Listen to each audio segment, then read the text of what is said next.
All right, tonight we're diving into something pretty wild. What if you woke up one morning in a Victorian house, surrounded by hidden dangers you didn't even know existed? I mean, you think your place has issues? Just wait till you see what lurks in those fancy Victorian homes. Oh, and if you like these stories, I'd really appreciate a like or a subscribe. I'm curious where everyone's tuning in from, so drop a comment about your location and the time there.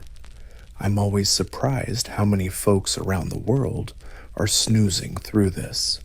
Okay, find a comfy spot, breathe slow, and let your body melt into whatever you're lying on. We're heading back to England in the 1870s, and trust me, you'll be super thankful for that mattress by the end. Congrats. You just woke up in a Victorian-style bedroom. Your eyes snap open in the dark. Not that gentle bedroom dark with little blinking gadgets and streetlights sneaking through curtains. Nope. This is real darkness, thick and heavy. The mattress under you isn't your usual memory foam. Nope. It's horsehair stuffing poking through fabric. The springs, its actual metal coils, jab your back in all sorts of weird spots. You shift around, hunting for a comfortable position. That rustle sound, not your bed sheets. That's straw. Victorians used straw in mattresses for extra padding.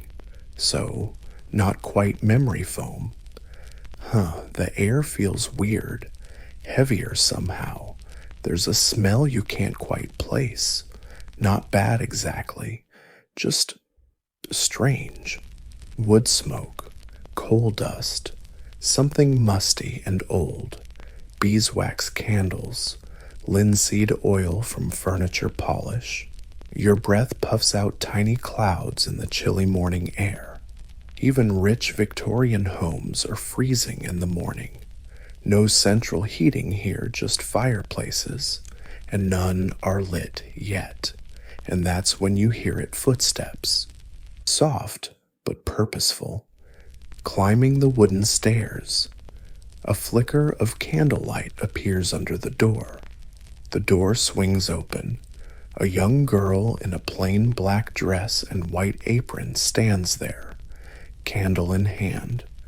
The maid's here to light the fire before you're even fully awake.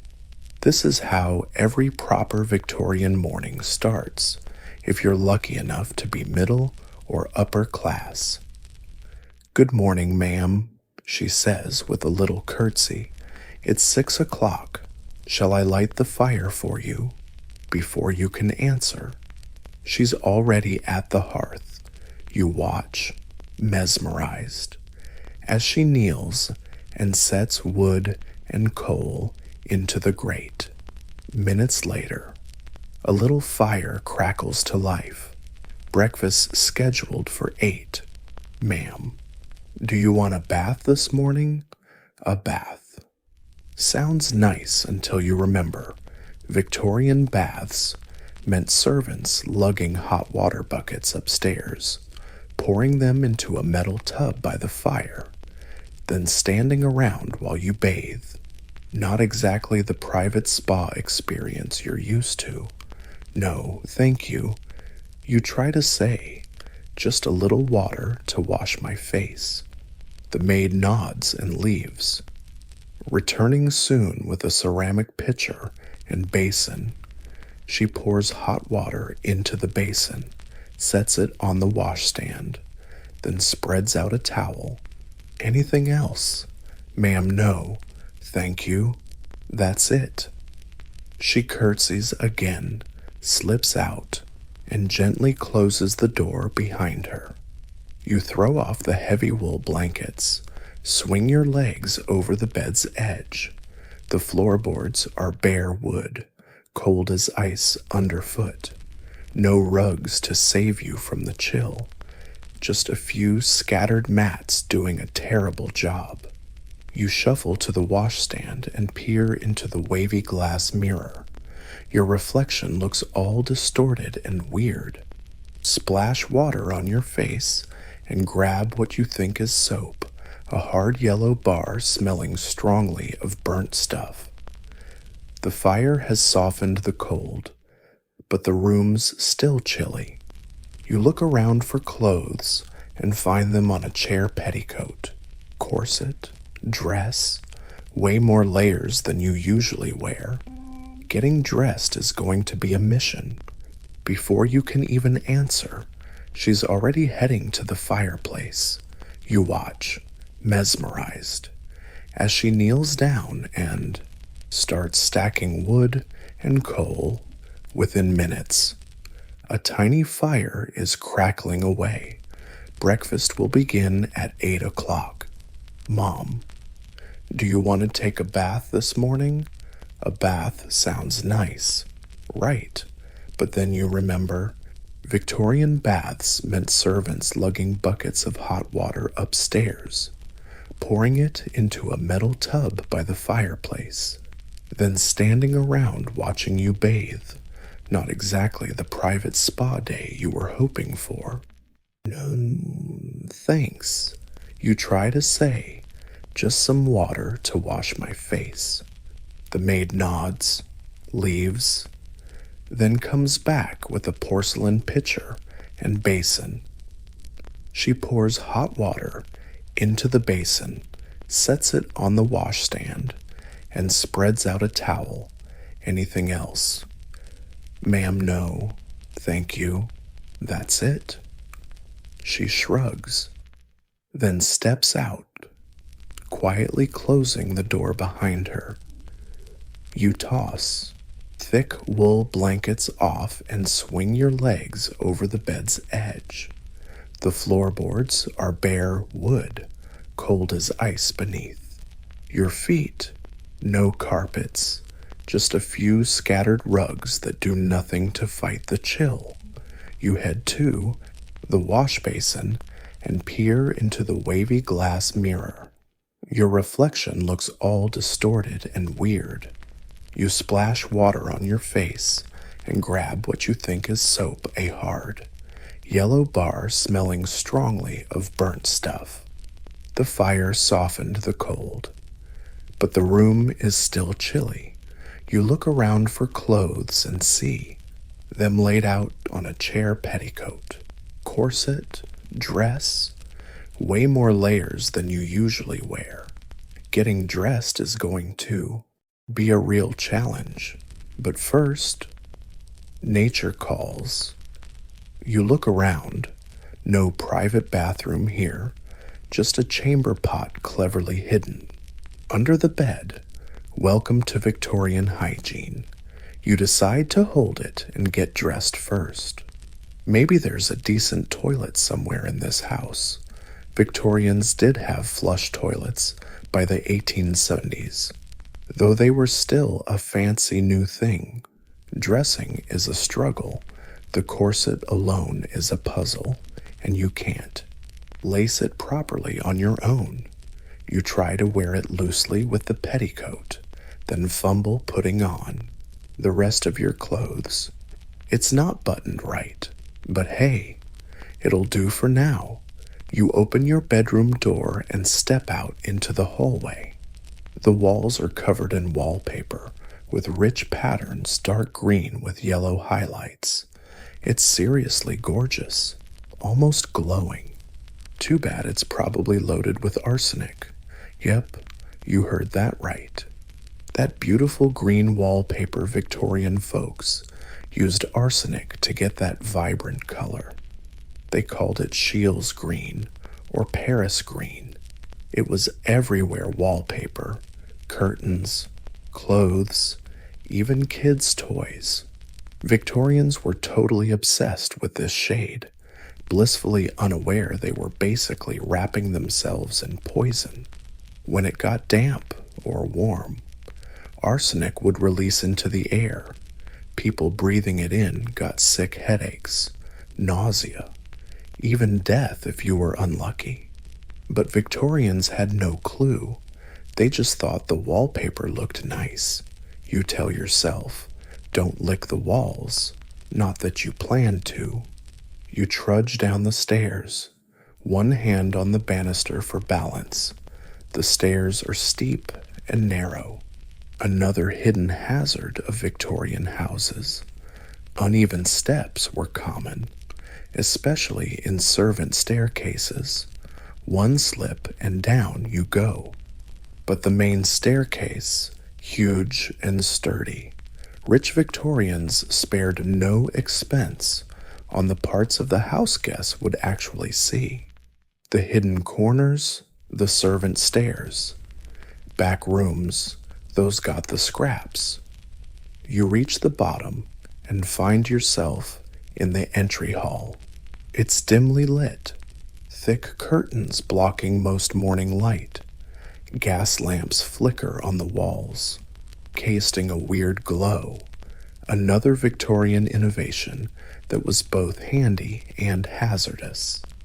Gas lighting was a major step up from candles, but leaks were common and could cause explosions or suffocation. A delicious smell wafts from what you guess is the kitchen bacon, fresh bread, coffee. Your stomach rumbles. Maybe breakfast will help you make sense of this strange situation. You follow the scent down the hall, past the formal dining room with a big table seating 12 into a cozy breakfast nook. A smaller table is set with silver plates, keeping food warm over little flames.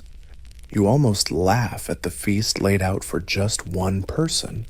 Eggs, bacon, sausage, fish, toast, muffins, jam, and a silver pot with something smelling like strong coffee.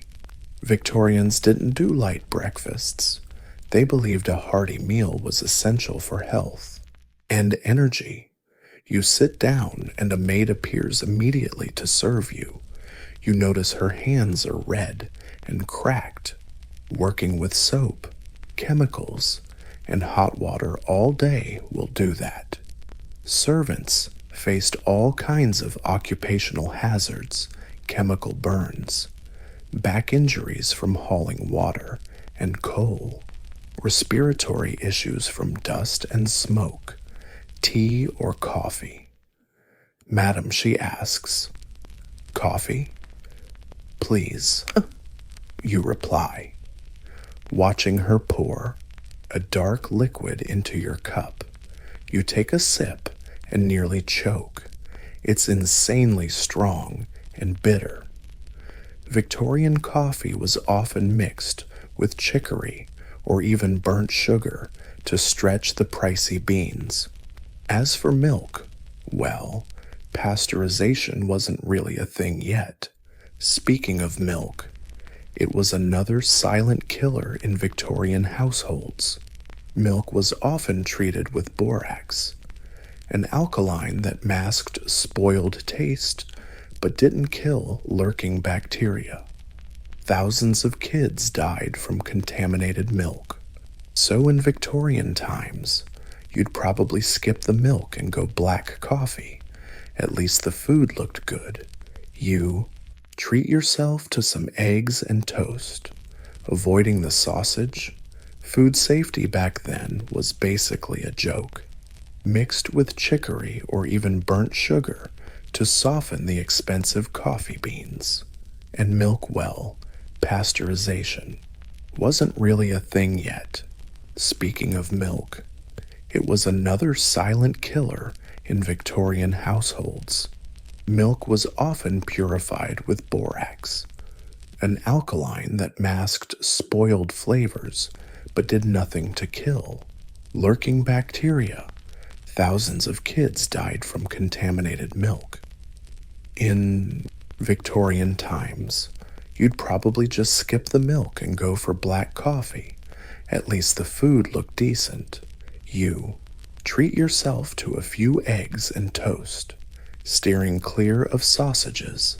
Food safety standards were basically a myth back then. Food adulteration was common.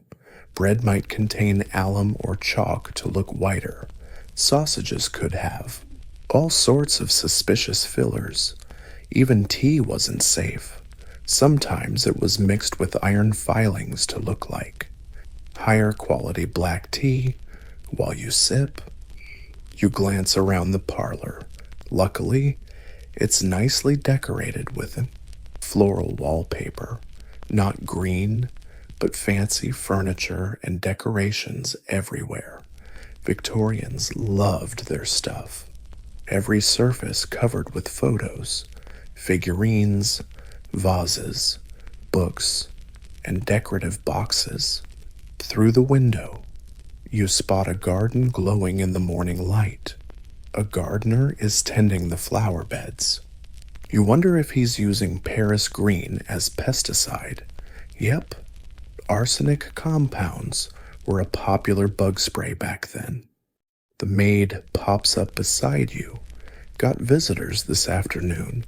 Already had 2 calling cards delivered. Calling cards, a whole Victorian social ritual. People left these little cards with their names when visiting. If you were home and willing to entertain, they got invited in. If not, they just left the card as proof they tried. You say, "No thanks," not ready to handle Victorian social customs when you barely know how to survive this house. Think I'll go for a walk this morning? Fresh air sounds good right now, far away from arsenic wallpaper, gas lamps, and all the lurking dangers. In this charming house, home sweet home, great. Mom, should I get your walking outfit ready? Walking outfit because Victorians couldn't just throw on jeans and a tee to go outside. They needed specific outfits for every activity. And for women, that usually meant corsets, layers of clothes, and ridiculously long skirts dragging on the street. Yeah, please. You sigh. Well, might as well fully embrace the Victorian experience. The maid nods and steps out to prepare your stuff. You finish breakfast and leave the table feeling a bit better now that you're full.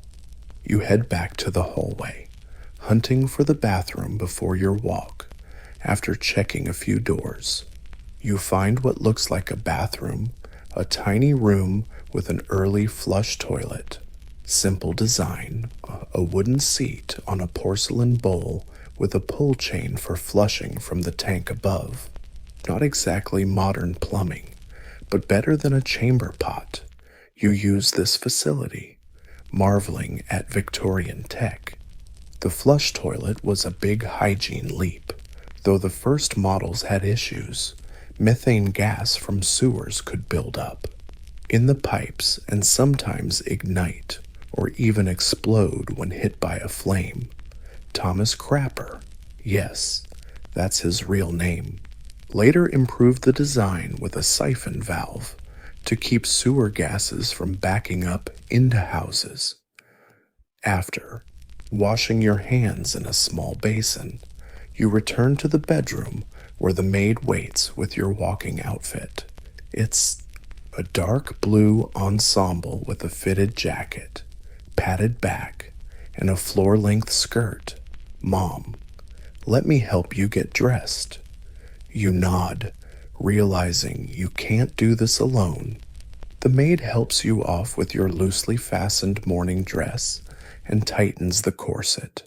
You gasp as she pulls the laces. Don't tighten too much. You try to say. She looks surprised but loosens it a bit. Victorian beauty standards prized. Tiny waists achieved by painfully tight corsets, which could crush organs and cause all sorts of health problems. Layer by layer, she helps you into your walking outfit: cloak, corset, petticoat jacket, skirt, coat. Once you're dressed, you feel like you're wearing half your wardrobe from Home Alone, hat and gloves. "Mom," the maid says, handing you a small feathered hat and a pair of kid leather gloves. No Victorian lady ever went out barehanded or bareheaded. You put them on, feeling more and more like you're starring in a costume drama. The maid also gives you a parasol, not just a fashion statement, but sun protection.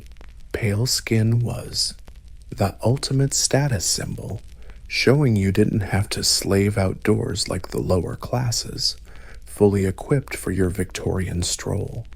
You head downstairs and out the front door into the morning air.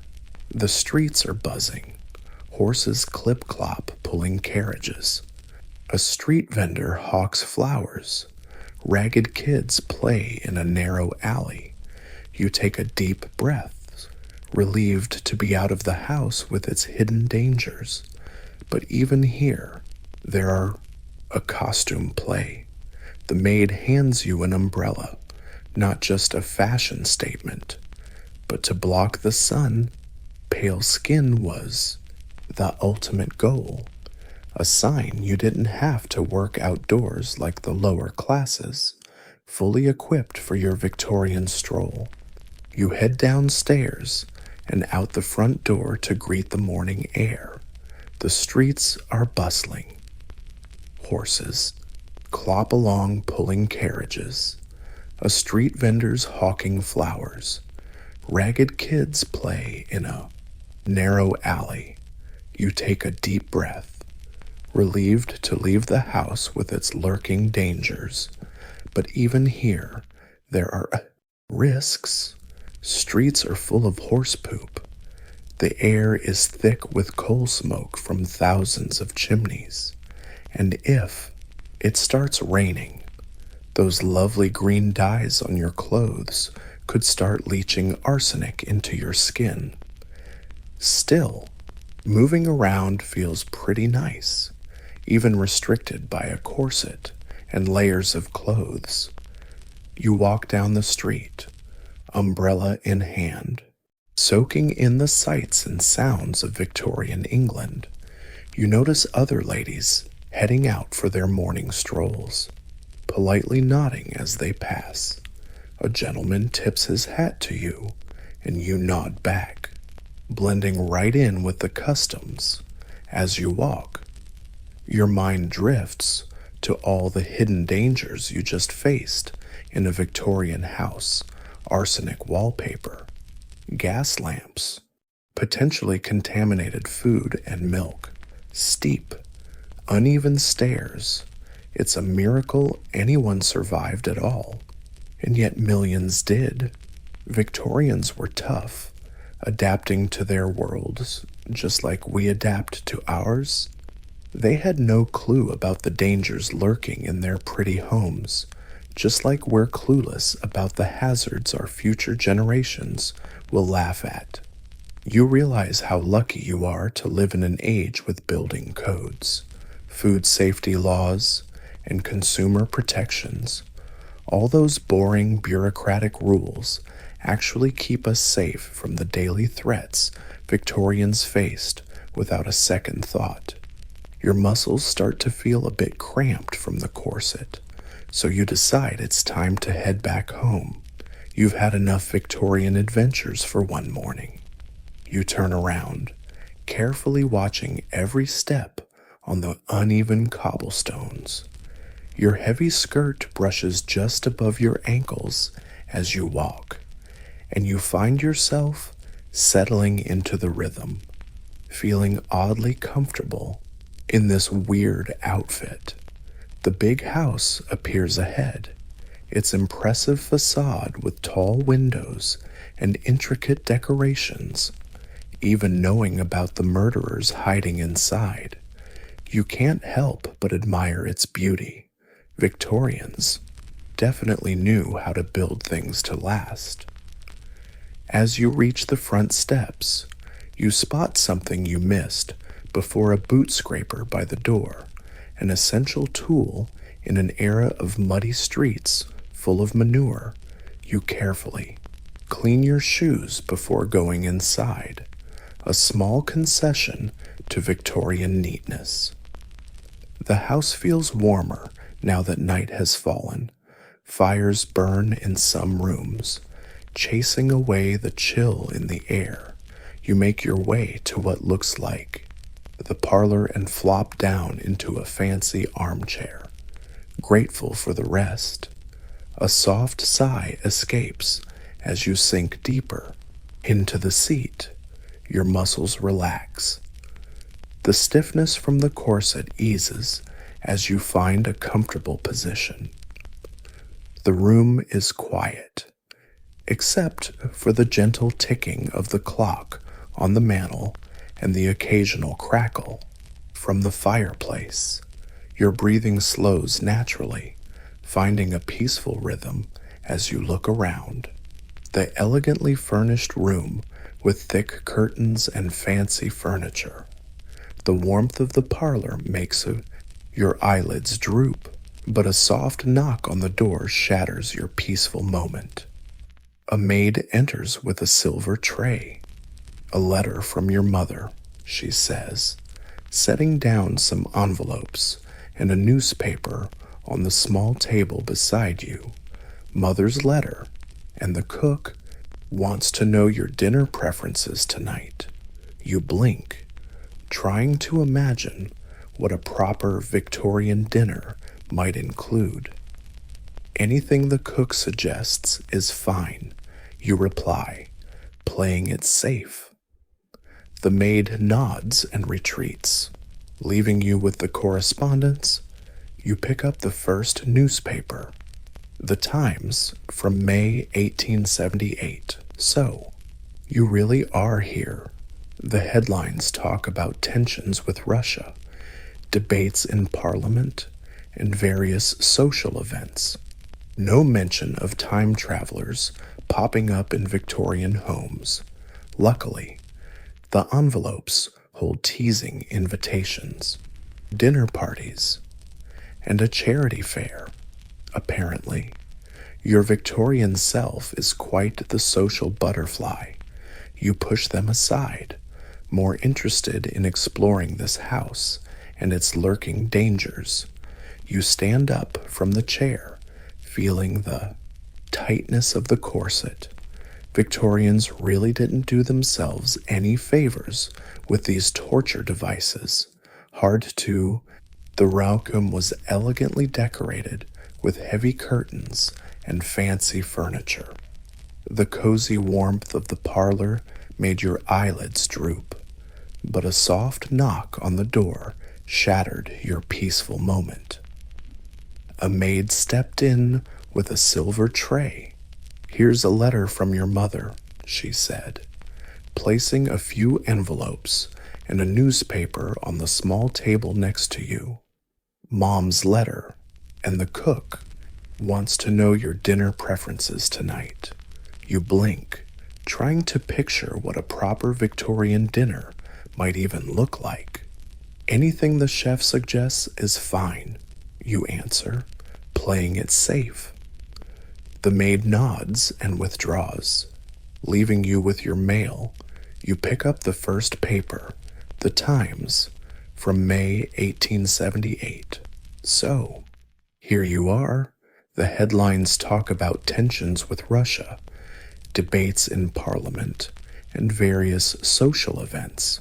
Not a single mention of time travelers popping into Victorian homes.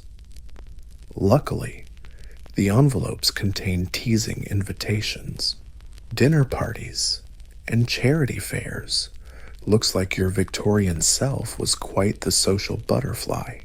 You shove them aside, more interested in exploring this house and its lurking dangers. You stand up from the chair, feeling the tight grip of the corset. Honestly, Victorian folks did themselves no favors with these torture devices. Hard to breathe, organs squeezed, ribs crushed, all just to get that fashionably tiny waist. And that's not even counting the damage from lugging around all those heavy skirts hanging off your crushed waist. No wonder. Victorian women were fainting all the time. Speaking of fashion hazards, many Victorian clothes were dyed with toxic stuff. That bright green dress in the wardrobe probably has arsenic in it. Those gorgeous red flowers on toxic stuff. That bright green dress in the closet, probably packed with arsenic. Those gorgeous red flowers on that hat, likely soaked in mercury. Even the makeup on the vanity table had lead.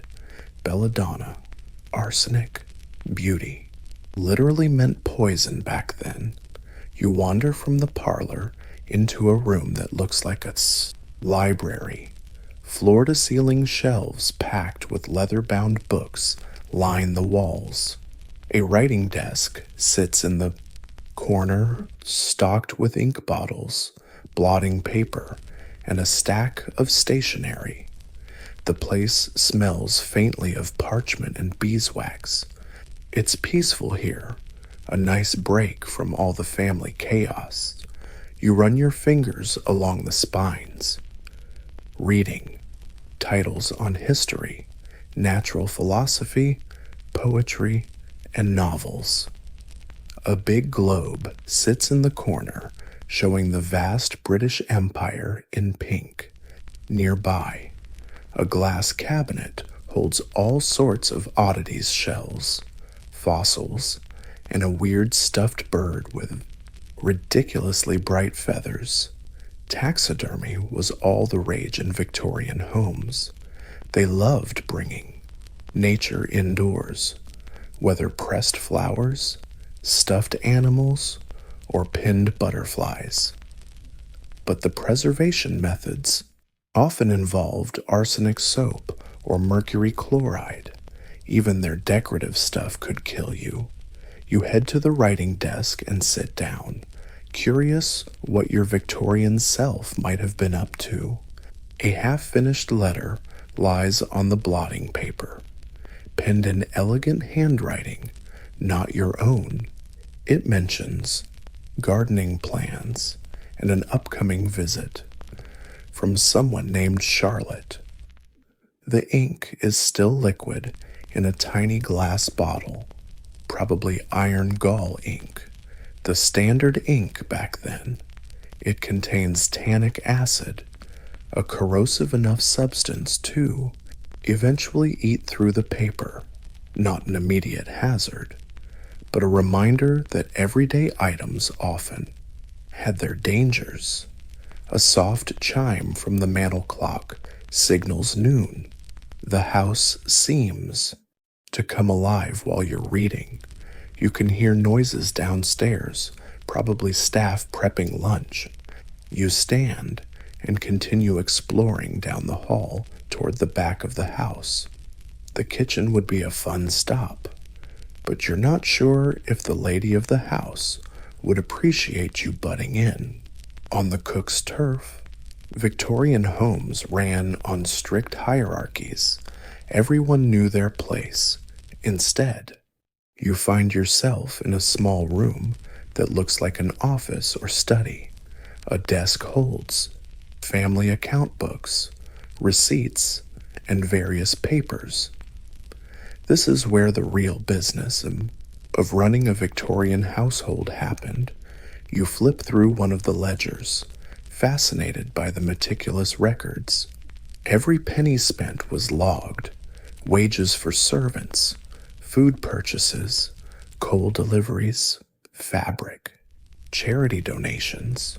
Running a Victorian family was basically managing a small business.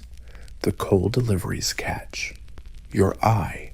Victorian houses burned massive amounts of coal to heat all those fireplaces.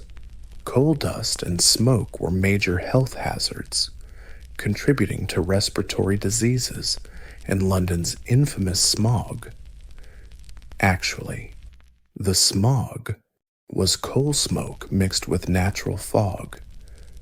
You close the book and spot a cabinet in the corner. Opening it, you find bottles of medicine and homemade remedies. Carefully, You pick up a bottle labeled Mrs. Winslow's Soothing Syrup. It says it's for teething babies. You almost drop it when you remember what's really inside morphine. Victorian medicines were often mixed with opium, cocaine, or alcohol. This soothing syrup was basically liquid morphine for babies to quiet their crying. And by quiet, I mean knock them out cold. Some never woke up. You carefully put the bottle back and check a few others. Laudanum, an opium tincture, arsenic pills marketed as skin tonics, babies' soothers to quiet their crying. Yeah, they basically knocked the poor things out cold. Some babies never woke up again. You carefully put the bottle back and check a few others. Laudanum, an opium concoction, arsenic pills touted as skin, enhancers, a so-called woman's medicine promising to cure all sorts of female troubles and oddities. The Victorian medicine cabinet was basically a poison pantry by today's standards. And here's the kicker. These were legal, commercially sold products, not some shady back alley brew. It's a miracle anyone survived the treatment. A soft knock interrupts your curiosity. It's the maid again. Lunch is served in the breakfast room. Madam, she says. You thank her and return to the cozy room to enjoy. A light meal cold cuts, bread, cheese, and fruit. Simple by Victorian standards. And, in the parlor, you notice the sky growing darker. The short winter day is slipping into dusk. A maid quietly enters and starts lighting the gas lamps, turning small keys to release the gas, then using a long match to ignite. Breakfast, a modest spread cold cuts, bread, cheese, and fruit. Pretty basic for Victorian standards. But hey, it's something. You eat cautiously, still suspicious about food safety. At least the bread looks fresh. And the fruit's been washed and peeled with care. You decide to risk the cheese but steer clear of the meat. Better safe than sorry. After breakfast, you're at a loss. What do Victorian ladies do in the afternoon? Recall reading that social calls usually happen between 3 and 5 p.m. Maybe you've got an invite somewhere. But nope. The maid would have reminded you if you had plans.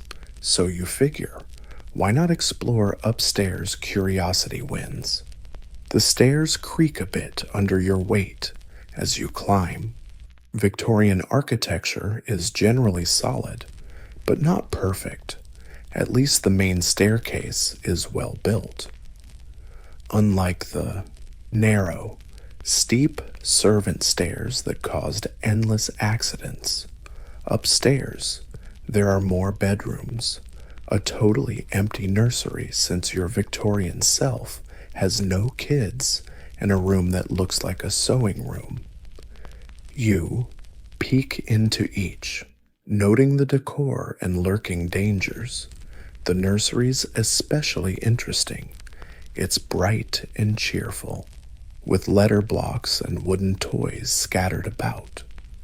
But you spot a rocking horse painted in bright red and green in the corner. Its paint probably contains lead. Lead paint was the go-to for kids' toys, furniture, and nursery decor back then. Kids often gnawed on toys or crib rails, swallowing sweet-tasting lead, which led to brain damage.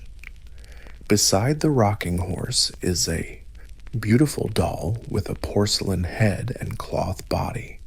Those rosy cheeks were probably painted with lead or mercury-based pigments. Even the fabric might be dyed with toxic chemicals. You leave the nursery with a newfound respect for modern toy safety regulations. The sewing room has a table with a hand-cranked Singer sewing machine, a pretty new invention for home use at the time. Nearby are baskets of fabric, spools of thread, and an assortment of sewing tools. You run your hand over a piece of emerald green fabric, then yank it back. Ah, arsenic dye. Definitely better not to touch anything too flashy. A tailor's mannequin stands in the corner, with a waist so tiny it's almost unbelievable. You measure it by hand and guess about 18 inches. Your Victorian self must have been obsessed with tight corsets. The window in this room offers a gorgeous view of the backyard garden. It's a formal space with geometric flower beds, gravel paths, and a small fountain a gardener is spraying. Something on the rose bushes, probably pesticide, and in this era, that might as well mean more arsenic. Paris green was commonly used as a pesticide, contaminating soil and possibly groundwater too. You turn away from the window, feeling a bit overwhelmed by all these hidden hazards. Every room, every object seems to harbor some kind of lurking danger. How did Victorians even survive? But you remind yourself they did survive. They were tough, adaptable, and mostly clueless about the risks they faced, kind of like us. Probably living with dangers future generations will be horrified by. You head down the stairs, stepping carefully. Those heavy skirts make moving tricky, so you hold on tight. Be careful, grab the banister, and lift your hem just enough to see your feet. One misstep on these stairs could be fatal. No wonder so many Victorian novels feature dramatic falls. Back in the sitting room, you notice the daylight fading. The short winter day has slipped into dusk. A maid quietly enters and starts lighting the gas lamps, twisting little keys to release gas, then striking long matches to ignite. Each one you watch nervously, realizing how easily gas could leak from these appliances. Carbon monoxide poisoning was. Each one you watch nervously, realizing just how easily gas could leak from these devices. Carbon monoxide poisoning was a silent killer in Victorian homes, causing headaches, confusion, and eventually death. People often went to bed feeling a bit off and never woke up, killed by invisible gas leaking from faulty appliances while they slept. The room brightens as each lamp is lit, casting a warm glow that makes the rich colors of the furniture pop. You have to admit, it's beautiful danger and all. Will your mother change for dinner? The maid asks. However, this world has its own charm, the painstaking craftsmanship, the formality that gave meaning to daily rituals, and clear rules and expectations. This might feel weirdly strict to your modern self, but you get why people back then found comfort in their orderly lives. The clock strikes 8. Still, you totally forgot that Victorian etiquette demanded dressing up for dinner, even if you were dining solo at home. Just the thought of ditching your walking outfit for another one, only to change again into pajamas later, was already exhausting. Yeah, guess so, you sighed, following the maid upstairs to your bedroom, where she helped you out of your walking clothes and into a dark blue silk evening gown trimmed with black lace.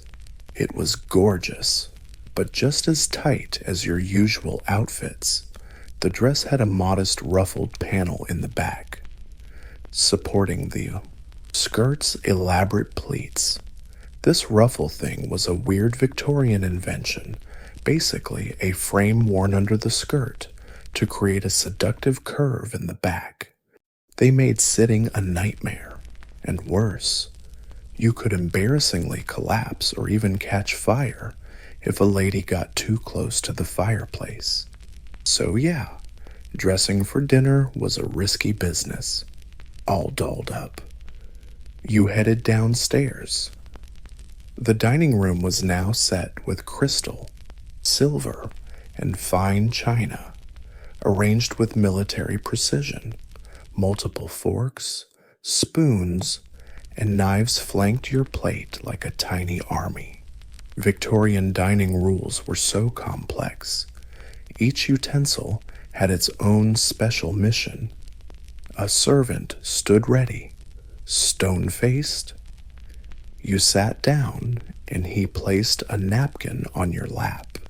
Before serving the first course, a clear soup in a delicate porcelain bowl, you ate carefully, fully aware of being watched and judged on your table manners. Each dish was tiny but fancy soup: fish, meat, game, veggies, pudding, cheese, fruit. Way too much for one person, and you could barely nibble a few bites of each. The waiter served you a small glass of sweet wine with dessert. You sipped cautiously, knowing Victorian wines were often spiked with all sorts of weird additives to sweeten or brighten the color. When dinner finally ended, you were utterly drained from holding perfect posture and navigating the complicated service. Victorian formality was awkward, even when dining alone. "Madam, would you like coffee in the parlor?" the servant asked. "Yes, thank you," you replied. Standing up, back in the parlor, you sank into an armchair by the fire. It had gotten chilly as night fell, and the warmth was pure bliss. You spotted a brandy bottle on the side table and briefly thought about a nightcap, but wisely decided against it. Victorian spirits were often mixed with nasty poisons to boost flavor. Profits, am I right? A maid brought coffee on a silver tray, placed it within reach, then quietly slipped away. The coffee was strong and bitter, but the warmth hit the spot. You stared into the flames, mulling over all the hidden dangers you'd learned about Victorian life. Less than a day in, and you'd already identified a dozen potential death traps: arsenic wallpaper, lead paint, gas lamps, poisons, treacherous stairs, tainted food.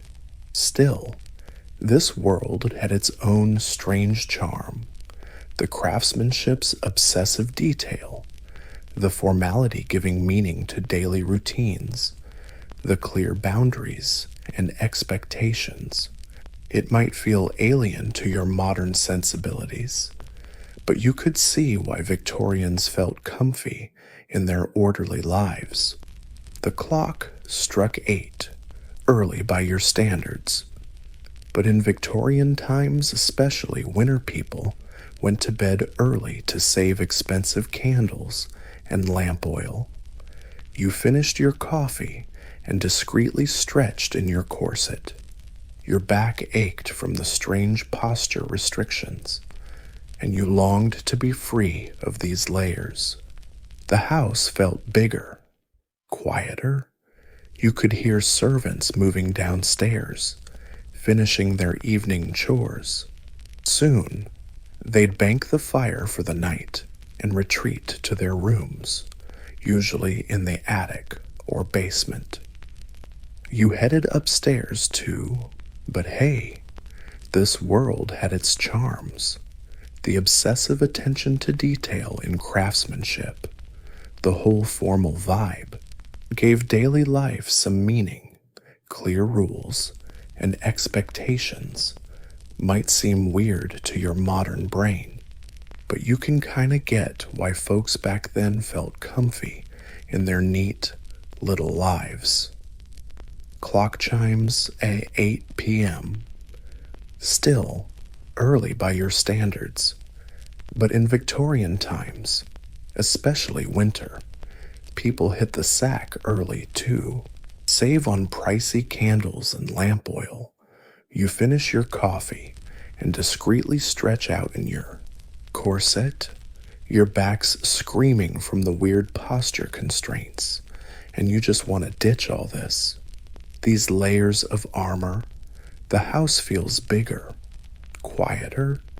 You hear servants moving downstairs, wrapping up their evening chores. Soon, they'll light the fires for the night and retreat to their rooms, usually either the attic or the basement. You climb the stairs into your bedroom, carefully holding your skirt to avoid tripping. The gas lights in the hall are dimmed down, just enough to see. Your bedroom now feels cozy. The fire still crackles in the main room. The maid has turned down the bed and laid a nightgown on top of the covers. You reach back, trying to undo your dress, but can't reach the buttons. Yeah, you're gonna need help undressing, just like you needed help. You ring the bell, pull aside the door next to the bed, and in no time, the maid appears. She helps you out of your evening gown, unclips your corset, sweet relief, and helps you into a long, white cotton nightgown edged with lace and tiny pearl buttons down the front. Anything else? Ma'am, she asks. No, thank you.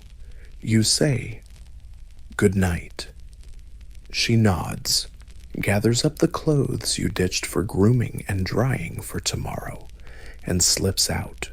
Finally alone, you breathe out deeply, feeling your ribs fully expand for the first time all day. That nightgown is surprisingly comfy, soft cotton on your skin after the stiff daytime gear heaven. You climb into the tall bed, sinking into the lumpy mattress. The sheets are clean, but rougher than what you usually sleep on. The pillows are stuffed with feathers, which pokes out now and then through the fabric. The fire's dying down, casting a gentle flickering glow across the room. No electric lights by the bed. When the fire goes out, it's pitch black until morning. You settle deeper under the heavy blankets. Despite all the lurking dangers you've uncovered, you feel strangely peaceful. Your body relaxes on the unfamiliar mattress, finding comfort in its firm support. The gentle crackling of the dying fire sets a soothing rhythm alongside your slow breaths. Your muscles slowly unwind after a hard day of wandering. Victorian life, sinking deeper into the sheets as warmth envelops you. You yawn, stretch a bit under the blanket's weight, feeling your eyelids grow heavy as shadows dance on the ceiling. Then a loud bang somewhere downstairs jolts you awake. Your heart races as you try to get your bearings. The fire has mostly died out, leaving only smoldering embers that glow just enough to remind you where you are. You're still trapped in this Victorian house, full of hidden dangers. You strain your ears for any other sounds. Is it just the house settling an intruder, or something more sinister, like a gas explosions? After a few silent minutes, you start to relax. Old houses do make noises, nothing to worry about. You lean back on your pillow, but sleep feels miles away. Your mind wanders to all the other threats you haven't encountered yet in this Victorian nightmare. What about the lurking murderers possibly hiding in this picturesque setting?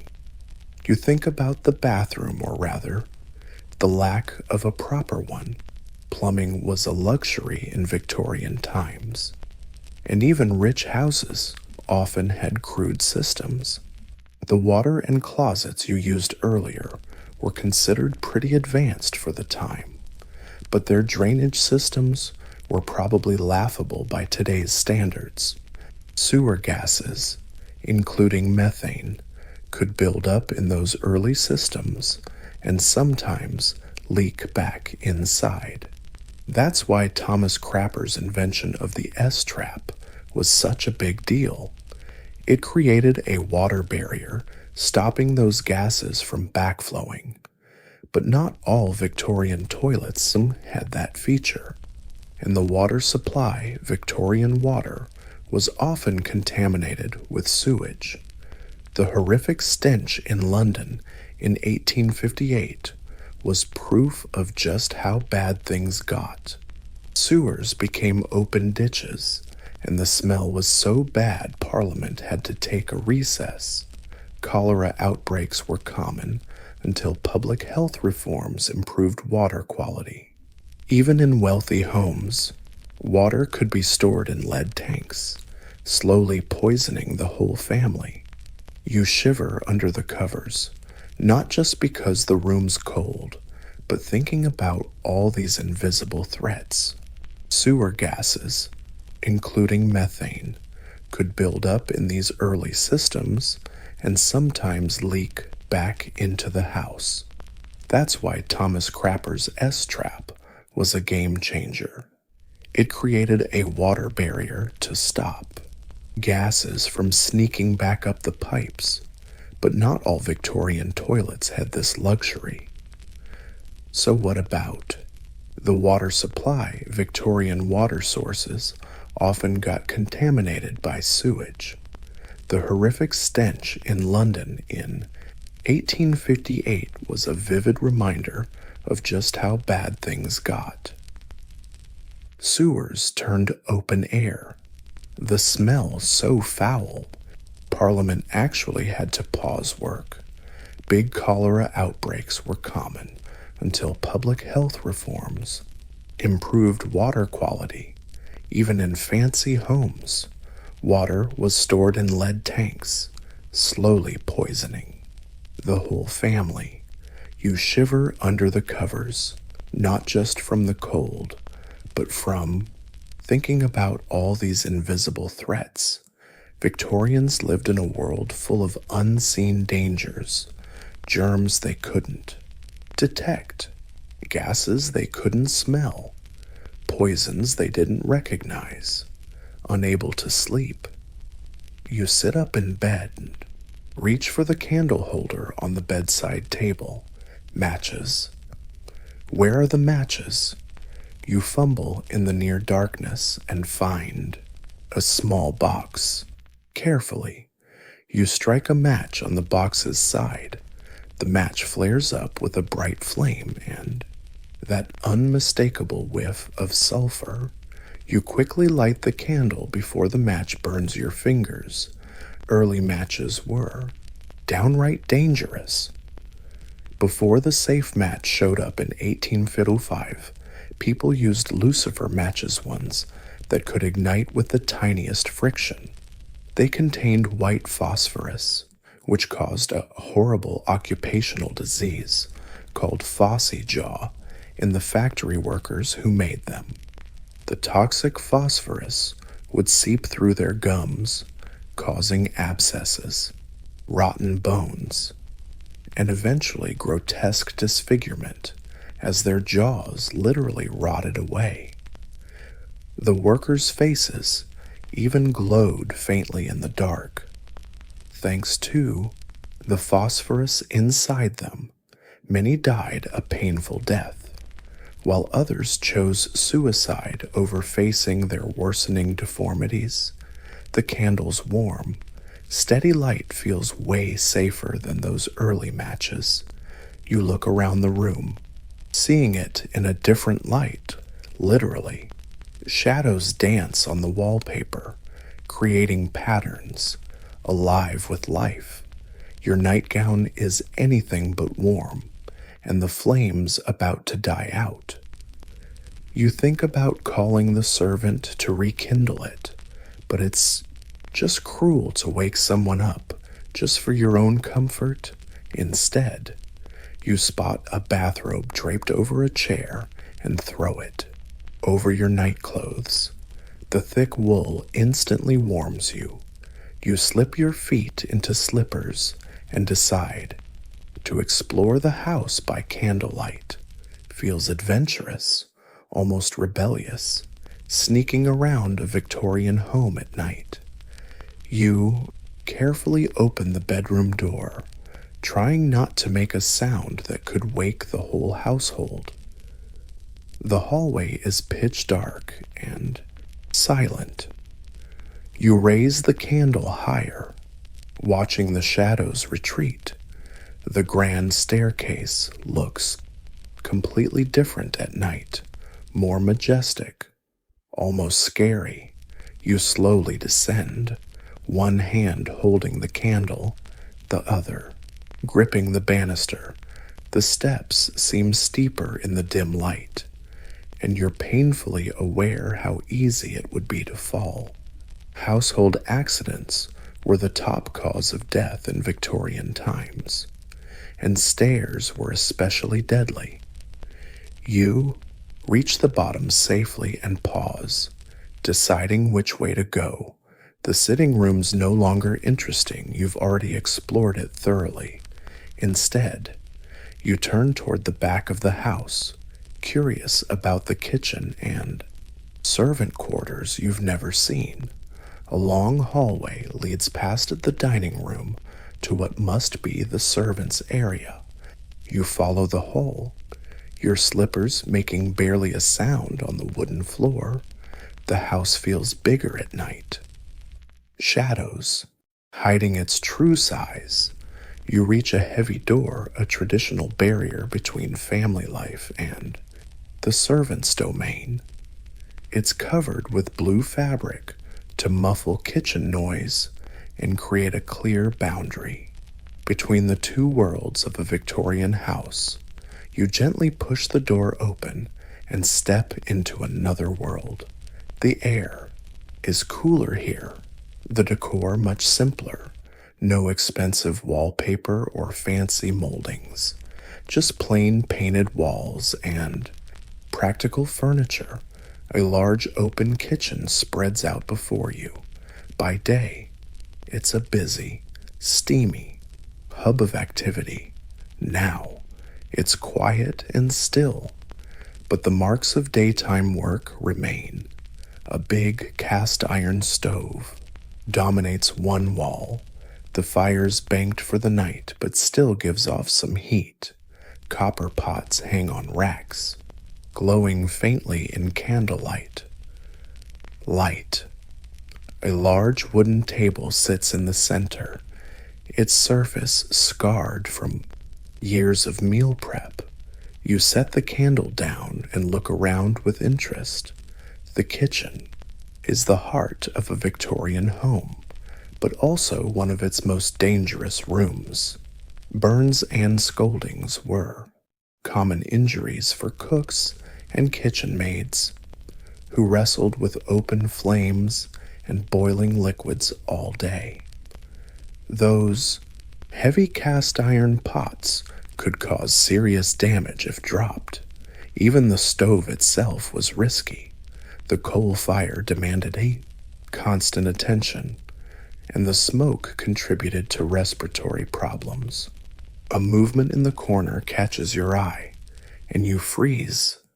A tiny shadow darts across the floor, a rat. It's looking for a place to hide. Victorian kitchens, with their food stores and warmth, were a rodent paradise. Despite the constant exposure and dust contributed to respiratory problems.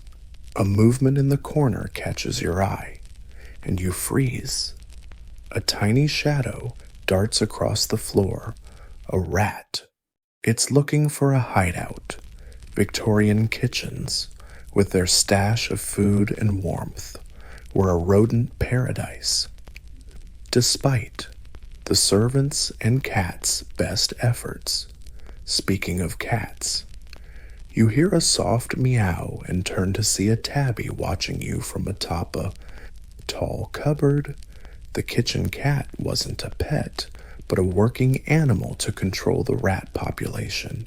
It looks at you with amber eyes, apparently not bothered that you're invading its turf. Next to the kitchen is a no fancy hot or cold taps here. Water was heated on the stove and carried over in kettles and buckets. This was back-breaking work, especially for the scullery maid, usually the youngest and lowest-ranked servant, who had to spend hours every day scrubbing and cleaning in cold, damp conditions. Her hands would turn red and crack from the soap and constant soaking. Winter brought chilblains, painful little frostbite-like sores. It's a nasty inflammation caused by repeated exposure to cold, then warmth. You leave the scullery and keep exploring. A door leads to a small pantry. Shelves are packed with foodstuffs, flour, sugar, dried beans, and jars of jam. You lift your candle to check the labels, curious about Victorian food storage. There's a jar of pickled veggies, a common preservation method before fridges, but the metal lid looks like it could give you a nasty puncture. Chances are it was sealed with lead, which could leach into the food and cause chronic lead poisoning. Symptoms like fatigue, crankiness, and stomach aches usually went unnoticed or were blamed on something else. Another shelf holds bottles of sauces and spices, including the ever-popular Worcestershire sauce. The original recipe had fermented anchovies in brine, giving that salty kick Victorian folks adored. But no refrigerators or modern preservatives back then. These condiments could harbor dangerous bacteria, especially once opened. You leave the pantry with zero appetite for Victorian cuisine. Your candle's almost burned out, and it's probably time to head upstairs before the lady of the house catches you snooping where you shouldn't be. As you turn to leave, another door catches your eye. Maybe the wine cellar Victorian cellars were multi-purpose spaces used to store coal, wine, and preserved foods. They were usually damp, badly ventilated, and perfect breeding grounds for mold. Some molds could be downright toxic, especially the black mold that loves moisture. Victorians had no clue mold caused respiratory issues, headaches, or fatigue. They'd blame nasty air or even some vague nervous disorder instead of pinpointing the problem. You decide against exploring the cellar. It'd be pitch dark, maybe locked, and climbing steep stone steps by candlelight sounds like an unnecessary death wish. Instead, you head back to the kitchen, aiming for the pantry door, passing the workout area. You spot a collection of curling irons on a nearby shelf. These solid metal tools were heated on the stove and used to smooth clothes and linens. Before electric irons, people wielded heavy, scorching metal plates to zap wrinkles. A risky business, requiring skill to avoid burning yourself or your fancy fabrics. Laundry work was another hazardous Victorian job. Laundry maids used expensive soap, boiling water, and dangerous machines like wringers rollers that squeezed water from wet clothes but could easily crush fingers if you weren't careful. The chemicals used were toxic to soap ingredients, oxalic acid for stain removal, and various bleaches. Long exposure could mess up your skin, lungs, or cause chemical burns. You push open the door and return to the more familiar main house. The stark contrast between the simple servants' quarters and the ornately decorated family areas screams Victorian class divide. The hallway clock strikes midnight, the witching hour. You can't help but smirk at that. Space used for ironing clothes and linens. Before electric irons, people used heavy, scorching metal plates to smooth wrinkles, requiring skill and caution to avoid burning themselves or the fabric. Laundry was another dangerous job. In Victorian times, women washing clothes or helping with laundry used expensive soap, boiling water, and hazardous devices like wringers, heavy rollers to squeeze water from wet clothes, but could crush fingers if used carelessly. Chemicals used in laundry were highly toxic, including soap ingredients, oxalic acid for stain removal, and various bleaches. Long exposure could cause skin damage, respiratory issues, and even chemical burns. You push open the door, returning to the more familiar area of the main house. The contrast between the servants' simple quarters and the elaborately decorated family space is striking. The physical proof of stiff class divides in Victorian society. The hallway clock strikes exactly midnight, witching hour. You grin thinking about it. Victorians were definitely superstitious enough, too. Even Queen Victoria herself consulted mediums after Prince Albert died. You turn back to the grand staircase and start climbing. Your candle casts weird, long shadows on the walls. The house creaks and settles around you.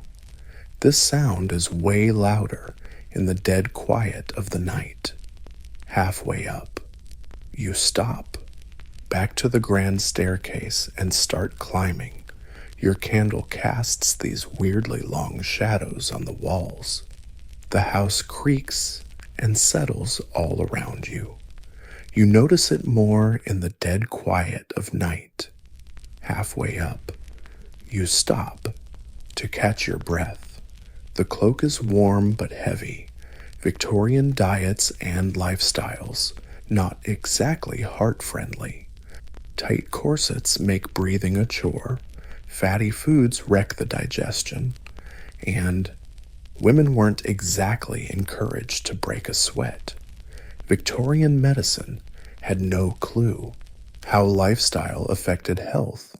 Doctors prescribed rest, tonics, or weird gadgets like electric belts, supposedly zapping your organs awake with a mild current. Spoiler alert, none of that actually fixed the root causes of poor health. You keep climbing carefully, candle flickering. The grand staircase was built to impress visitors, not to be safely navigated by candlelight. Ornate banisters help you keep your balance as you go. Upstairs, you turn toward your bedroom, ready for the dubious comfort of a Victorian bed. But a sound stops you. A soft moan comes from another room. Curious, you follow it down the hall. It leads you to the nursery you checked out earlier. The door is ajar. You push it open slowly, candle raised to peek inside. A small figure sits on A crib, tears shining on round cheeks. A little girl, about 5 or 6, with long black hair, wearing a simple nightgown. She looks up as you enter, eyes wide at the sight of you. "Mama," she says hesitantly. "So, Victorian, you also had a kid. You didn't see her during the day. Maybe she visits relatives, or at least has a tutor." "I had a nightmare," she whispers in the dark room. You come to her bedside, set the candle on the table. "It's okay," you say gently, sitting on the bed's edge. "Just a dream."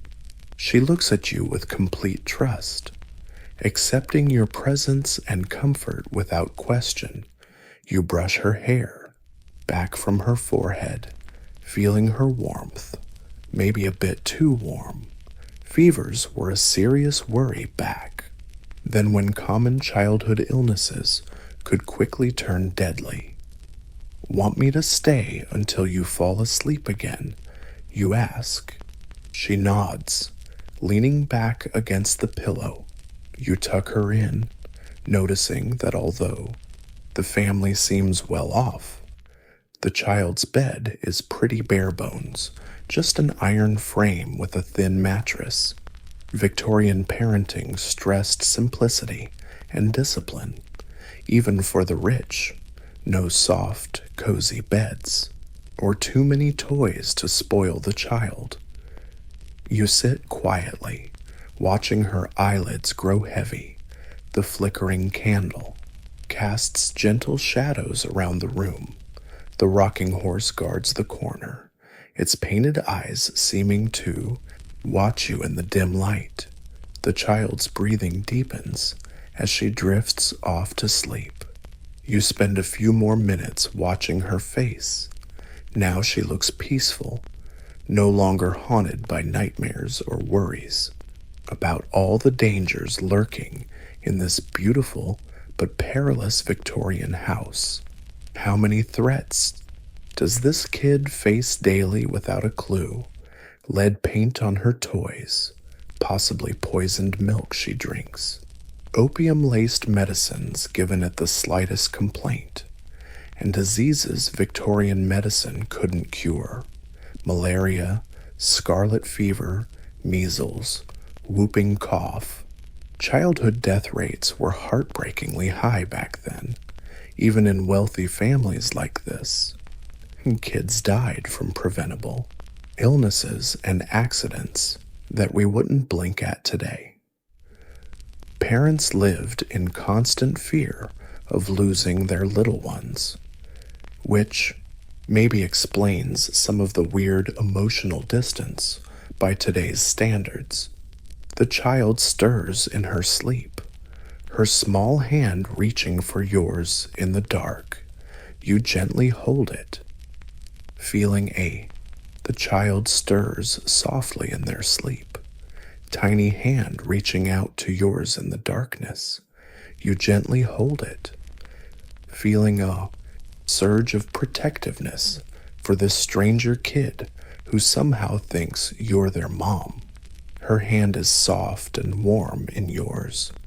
Her steady heartbeat pulses beneath skin as thin as paper. You sit there forever, just holding her hand and listening to her calm breathing. The candle burns low, the light fading. Your eyelids feel heavy. Your body relaxes into quiet comfort as you watch the child sleep. Your breathing naturally slows to match hers, deep and steady in the silent room. The tension in your shoulders melts away as you find a comfier spot on the edge of the bed, still holding that tiny hand tight in yours. A gentle hand lands on your shoulder, waking you up. You open your eyes, a little confused. You're still sitting at the kid's bedside, but your candle has gone out. Another. Light source now brightens the room. A woman in a plain dark dress is holding a lantern. "Madam," she whispers, "the child fell asleep in the nursery." It takes you a moment to hand over the night nurse the job of watching the child. Overnight, in wealthy Victorian homes, childcare was usually handled by a whole squad of servants, nannies, babysitters, and night nurses. Miss Charlotte had a nightmare. You gently explain, carefully, pulling your hand away from the sleeping child's. The nurse nods, setting down the lantern. Her mother often does that. She'll stay with her from now on. You stiffen as you stand up from the bed. Your back aches from the awkward position. The nurse watches you with a neutral expression, but you can sense her curiosity. It's pretty unusual for a Victorian mom of your social standing to personally comfort her child at night. That was the servant's job. You head back to your bedroom, fumbling down the dark hallway guided by memory and the weak moonlight filtering through the windows. Your candle burned out ages ago, and you have no matches to light a new one. The house is completely silent. The only sound is your soft footsteps on the carpet. You enter the bedroom and sneak inside, feeling lucky to see faint red embers glowing in the fireplace. Just enough light to see by. The bed looks incredibly inviting. After your restless nap in the nursery, you shrug off the heavy robe and slip under the covers, sinking into the mattress with a relieved sigh. As you lie there waiting for sleep to come back, your mind drifts back to the child, Charlotte. What kind of life will she have in this beautiful but dangerous Victorian world? What expectations and limits will shape her future for a girl of her social class? Education is restricted and focused more on accomplishments than intellectual growth. Music, painting, maybe French or Italian, sewing skills designed to make her a catch for marriage, not to develop her mind or prepare her for independence. Her world will shrink. As she grows up, the relative freedom of childhood will give way to the rigid expectations of Victorian adolescence and womanhood. Her body will be controlled by corsets and tight clothes. Her behavior will be regulated by strict social rules, and her health will face many threats beyond the usual. Dangers of a Victorian home. Puberty means the risk of childbirth in an era without antibiotics or safe cesarean sections. Maternal mortality rates were high. Even among the rich, women died from hemorrhaging. Infections and preeclampsia conditions we can treat today, but that were often fatal back then. You lie on your side, pulling the covers up against the cold. The fire is nearly dead, leaving the room almost pitch dark. Your thoughts keep spinning, refusing to stop.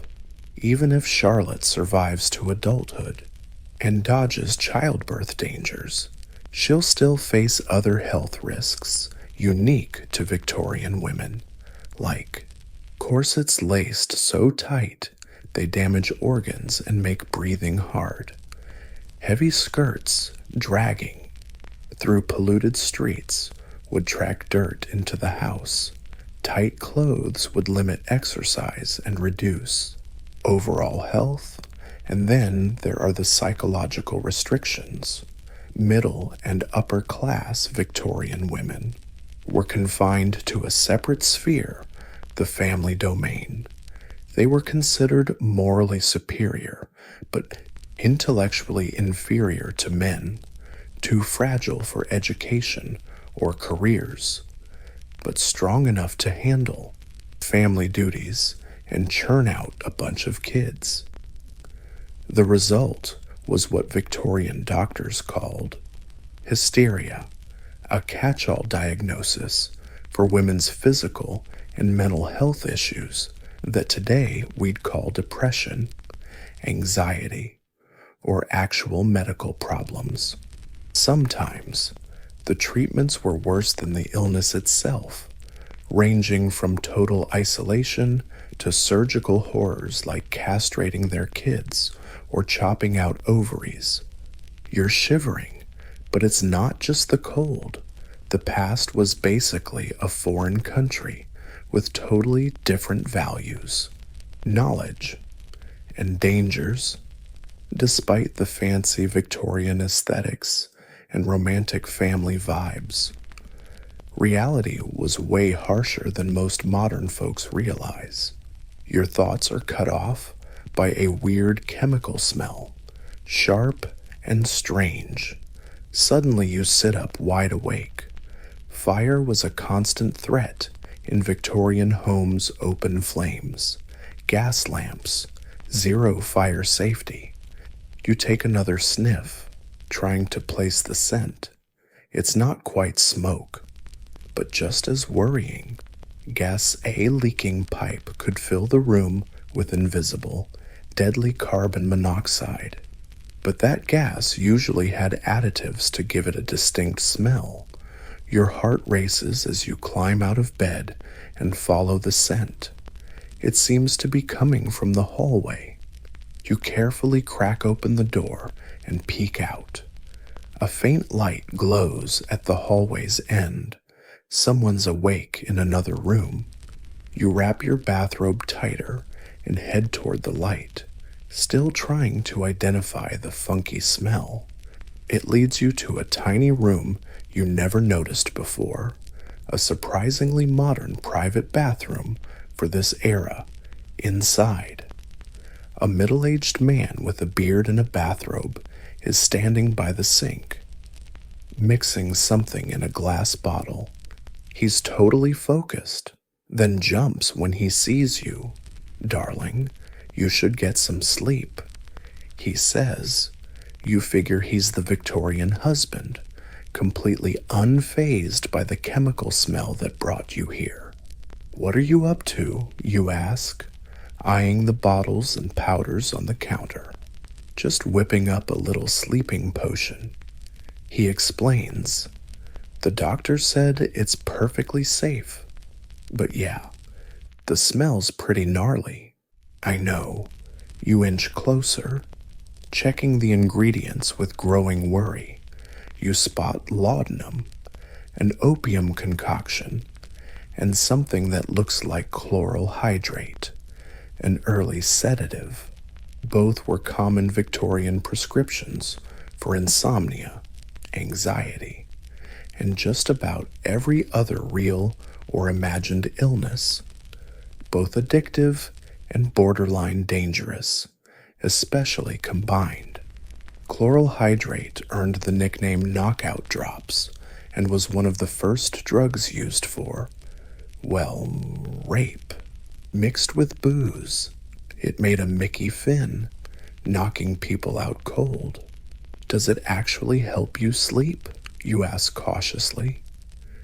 He nods, stirring the mixture with a glass rod. "Most effective, though we're a bit groggy in the morning. I guess that's the price we pay for modern medicine." "Modern medicine? Huh." You watch as he measures the dose with a dropper, pours it into a glass of water, and downs it with a grimace. "Terrible stuff," he mutters, "but better than lying awake till dawn. You should head back to bed." "Darling, it's ridiculous that both of us are up with insomnia." You nod and back out of the bathroom. He follows, turns off the gas lamp, and closes the door behind him. The nasty smell lingers in the hallway but is fading.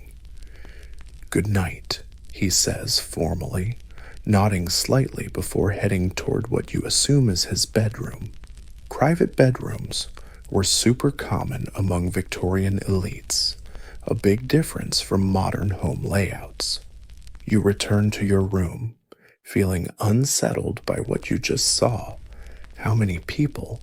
Most effective, even if it makes us a bit groggy in the morning. I guess that's the price we pay for modern medicine. Truly modern medicine. You watch him measure the dose with a dropper, pour it into a glass of water, and gulp it down with a grimace.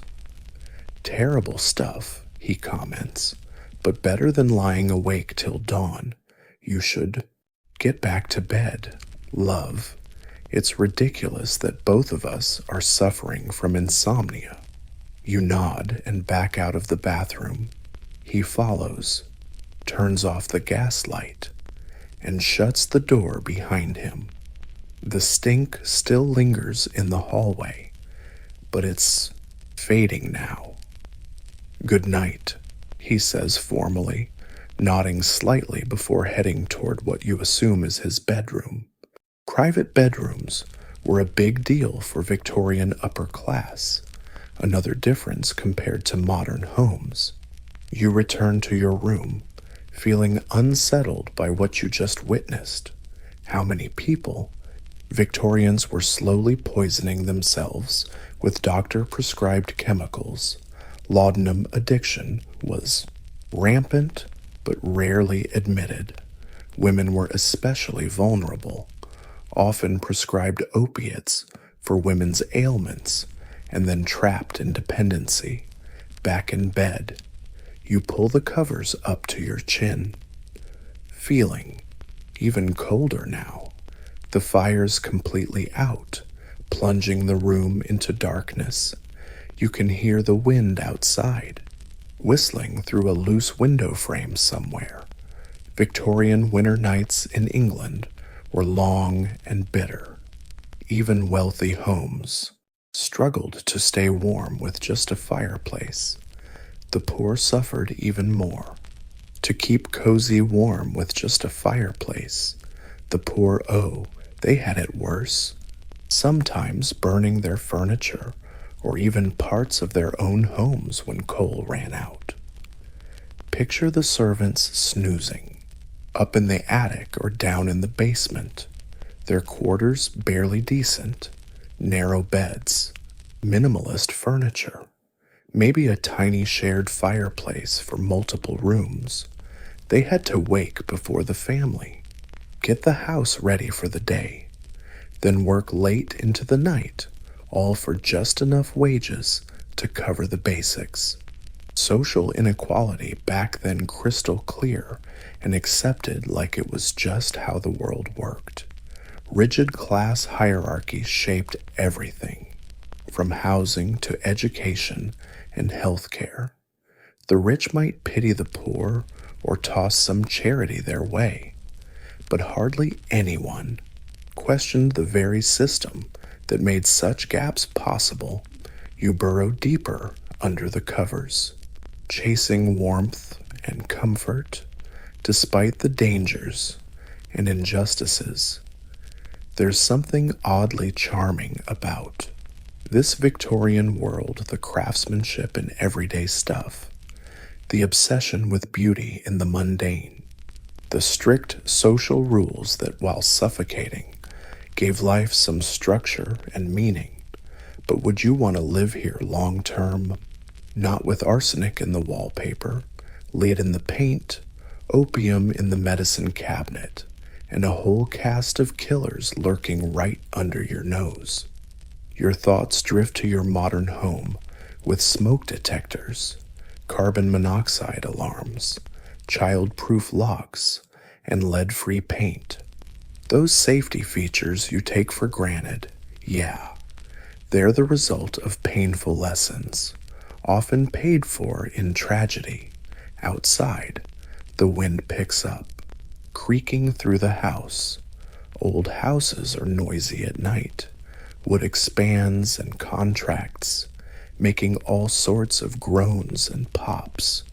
You listen to the sounds of a Victorian night wind, the house settling, an occasional street noise. No cars, no planes, no buzzing or beeping, just nature's soundtrack and wood creaks, plus the occasional clip-clop of a classy late-night taxi rolling by. There's a certain peace in that simplicity, despite all the hazards.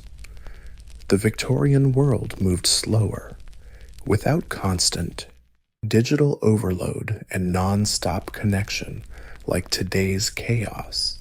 You start to feel sleepy again, your mind slowing down as sleep creeps in.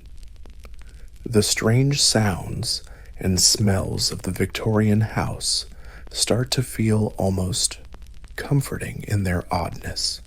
Tomorrow promises more discoveries, more lurking dangers to figure out. But for now, sleep is calling, pulling you deep under. Thick blankets wrap you in a warm shell, and although everything around feels foreign, your body relaxes on the mattress. Your last thought is about Charlotte, peacefully asleep in the nursery under the watchful eye of the night nurse. What does her future hold?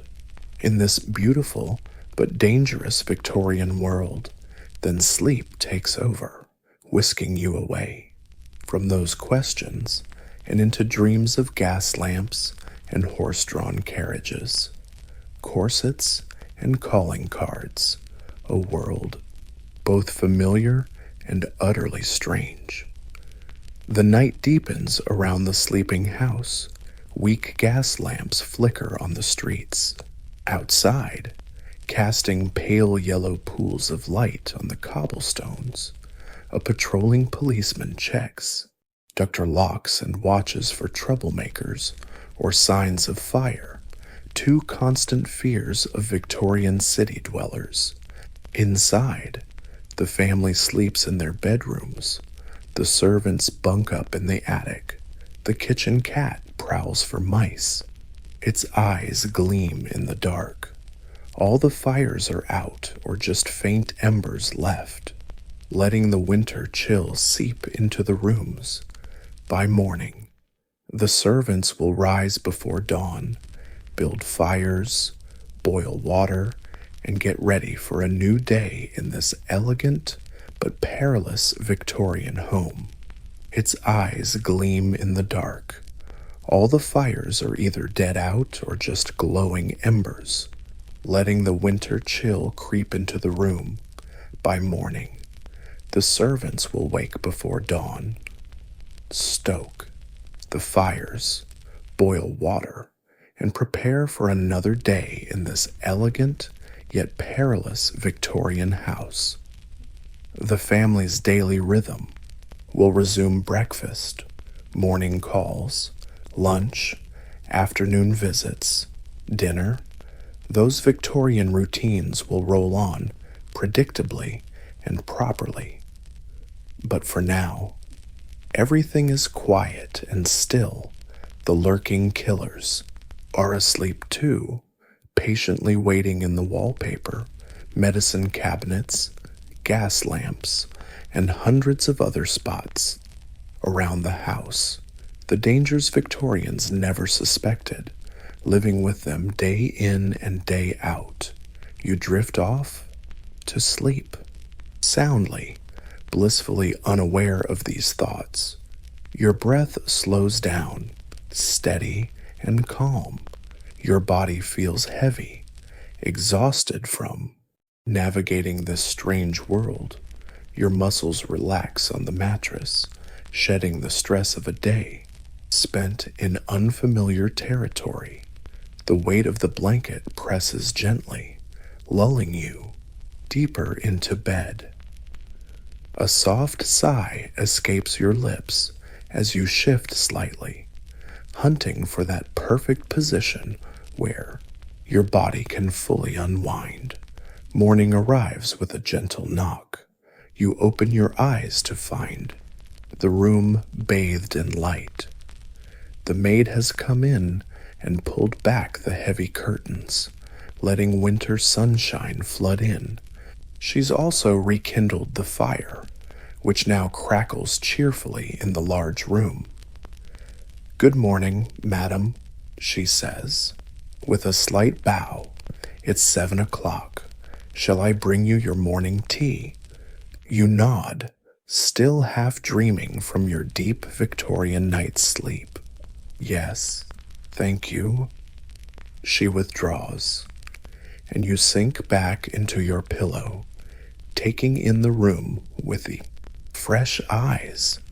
Daytime reveals new details in a Victorian bedroom: the craftsmanship of the furniture, the intricate wallpaper patterns, the tiny decorative objects arranged just so on surfaces. Beauty mattered a lot to Victorians. They decked out their homes with elaborate handmade stuff. The maid returns quickly with a silver tray holding a teapot, teacup, saucer, and a thin slice of toast. She sets it down on the bedside table and pours you a cup of hot tea. "Would you like a bath this morning?" she asks. You mull this over. Victorian bathing meant the maid holding buckets of hot water from the kitchen to fill a portable tub by the fireplace. That's a fair bit of work. For the household staff, "No, thank you," you reply. "Just a wash will do." She nods and leaves to fetch the same porcelain pitcher and basin from yesterday.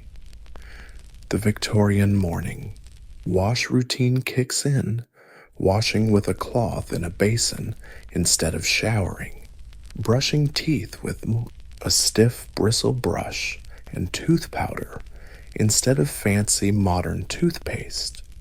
You sip the strong tea between these rituals, feeling cozy in its warmth and familiar flavor.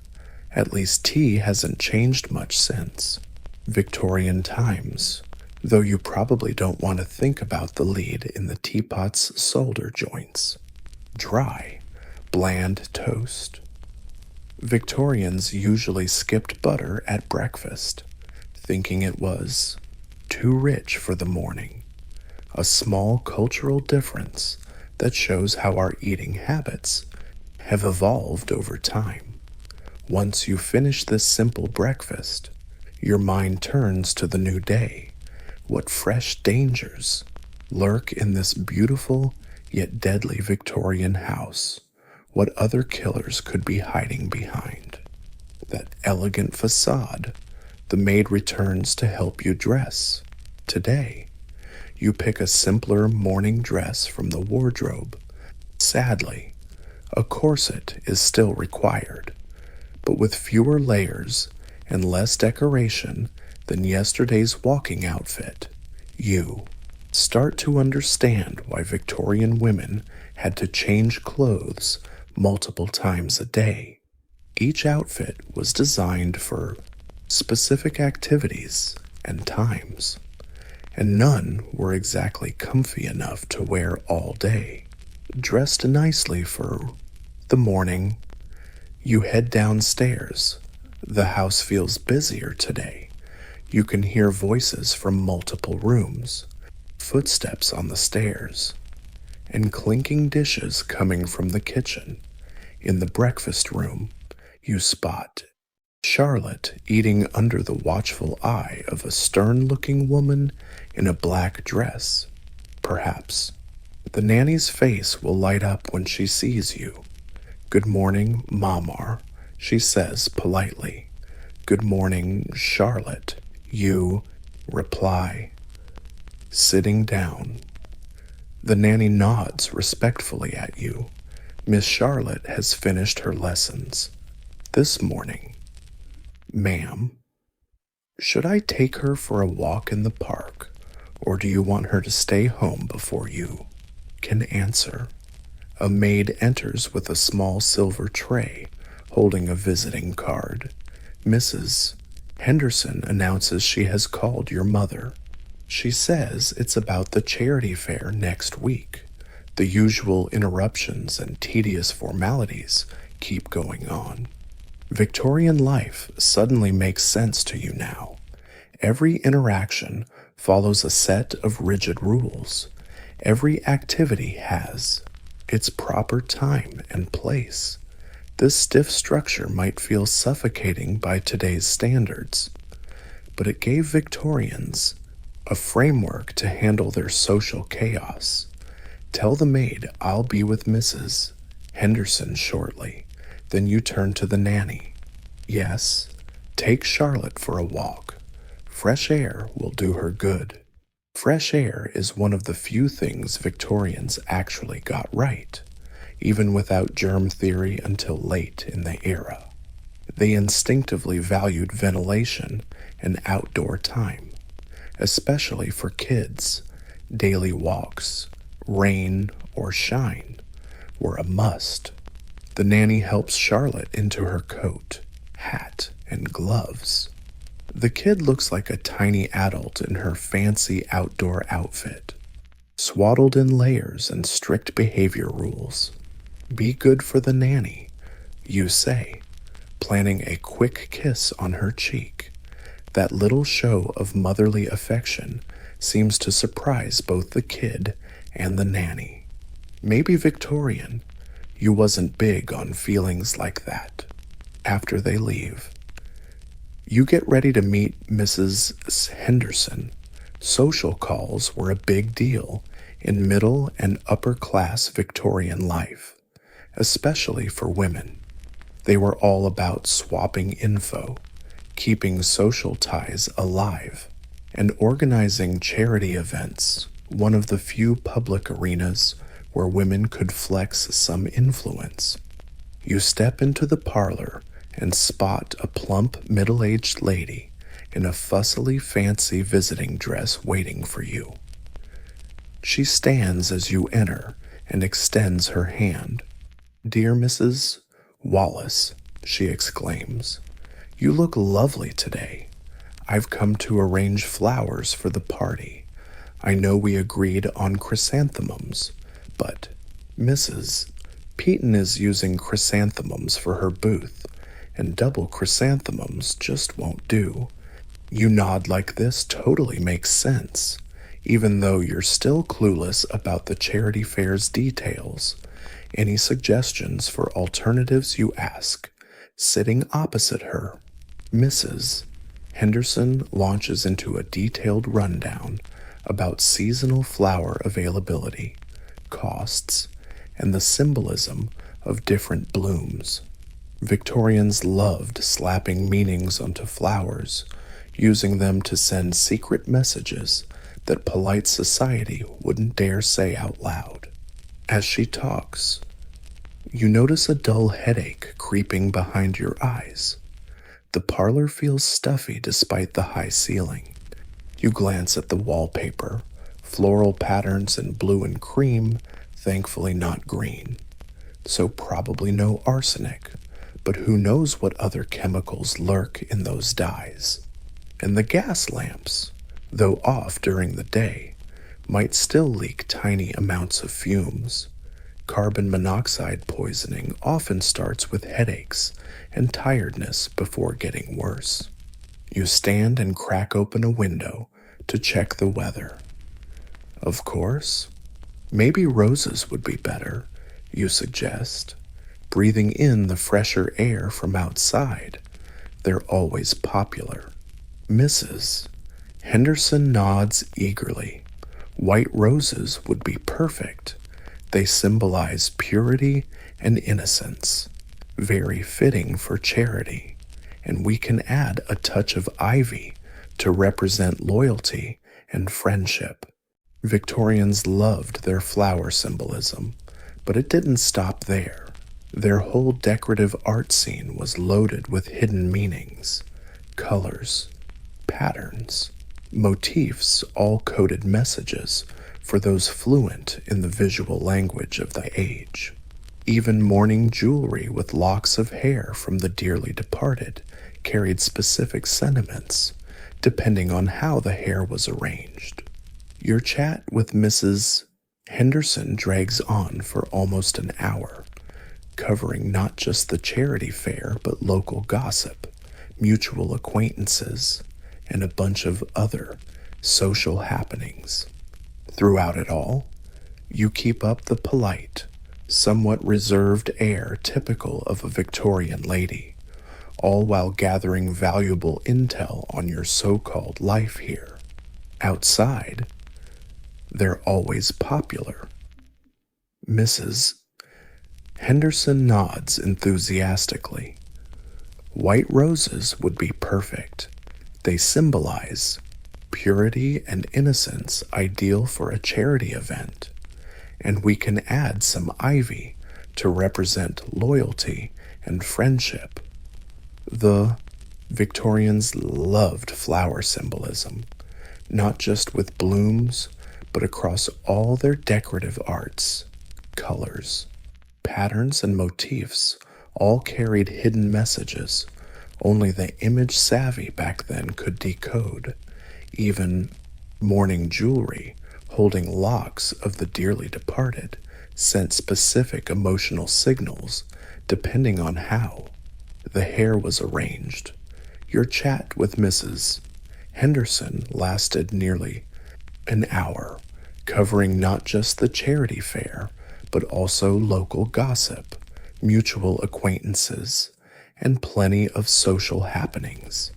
Throughout the conversation, you kept the polite, somewhat reserved vibe typical of a Victorian lady while secretly scooping up juicy details about your supposed life here. When she finally leaves, you feel mentally drained from trying to fit into this strange social scene, official visit rituals, coded language, careful etiquette. It's a non-stop brain workout and self-policing. You head back to the window, fling it wide open to shake off that last bit of stuffy air. Outside, winters, people are strolling down the street, women rocking their fashionable walking dresses, gentlemen sporting tall hats. Servants are busy with odd jobs. Kids are playing hoops and sticks. Horse-drawn carriages and carts create that steady background racket.